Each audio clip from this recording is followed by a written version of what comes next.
Moving on, can you share your experience from the Anna Hazare's PIL in the Telgi scam stamp? Well, this was a historic case. I remember this came up before the division bench of the Bombay High Court, presided over by the then Honorable Chief Justice of Mumbai High Court. And Anna Hazare was present in the court, and I represented Anna Hazare because the plea of Anna Hazare was because he was a crusader who relentlessly fought corruption in the society. As we all know that this man had even resorted to hunger strike and fasting and all kinds of pressurizing tactics on establishment to compel the government and the administration to take up seriously the cases of corruption.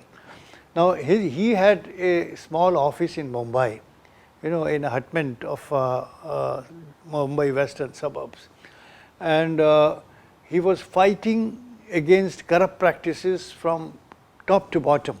And since Telgi scam had exposed huge corruption from the level of the police bureaucracy, policeman, commissioner level to constable level, and then also there were many big wigs and big names that were involved in that corruption. It was a huge corruption of several thousand, hundreds of crores of rupees.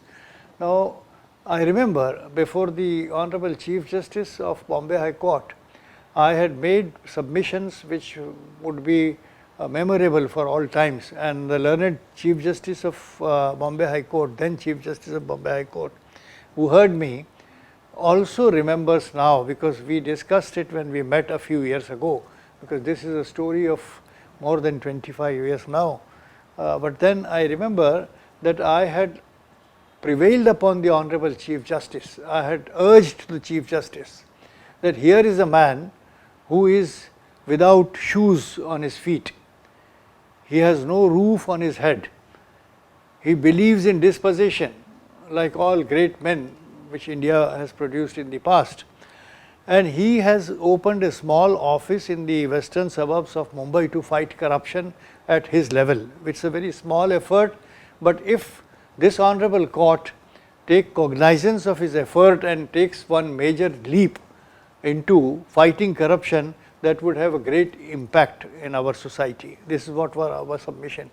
And I remember I had told the Honorable Chief Justice that we have a small office in the hutments of Kurar village in Malad West, and there one man is made to sit with a registrar who would attend hutment dwellers who have small problems either with the municipal office or the police station, and if they are harassed by local goons, by extortionists, by some so-called social workers, etc., then they have no place to go. So they used to come to our office.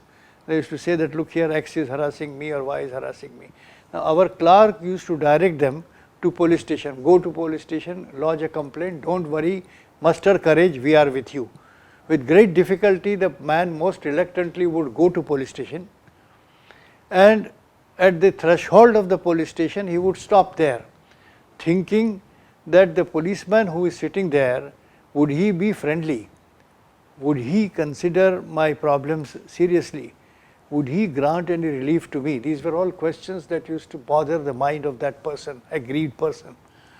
So what he would do is that in most of the cases he would turn back and come away, come back and say that, no, I am sorry, I don't want to go to police station, because the perception is that the public servant who is sitting at the police station to provide relief to a aggrieved citizen is not his friend.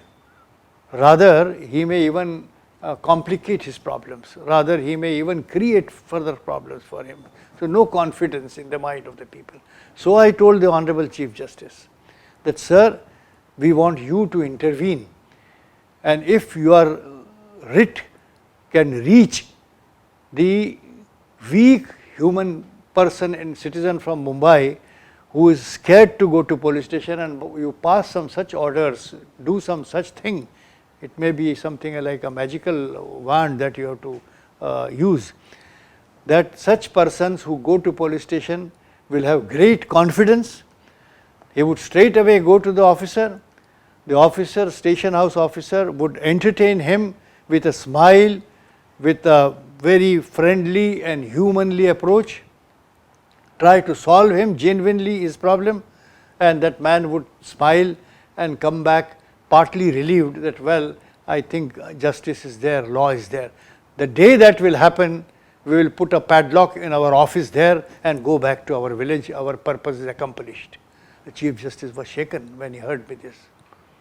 And believe me, I found the Honorable Chief Justice and his associate learned judge entirely on our side from that day onwards. And he took steps, vigorous steps, prompt steps to see how a fight for corruption can be strengthened.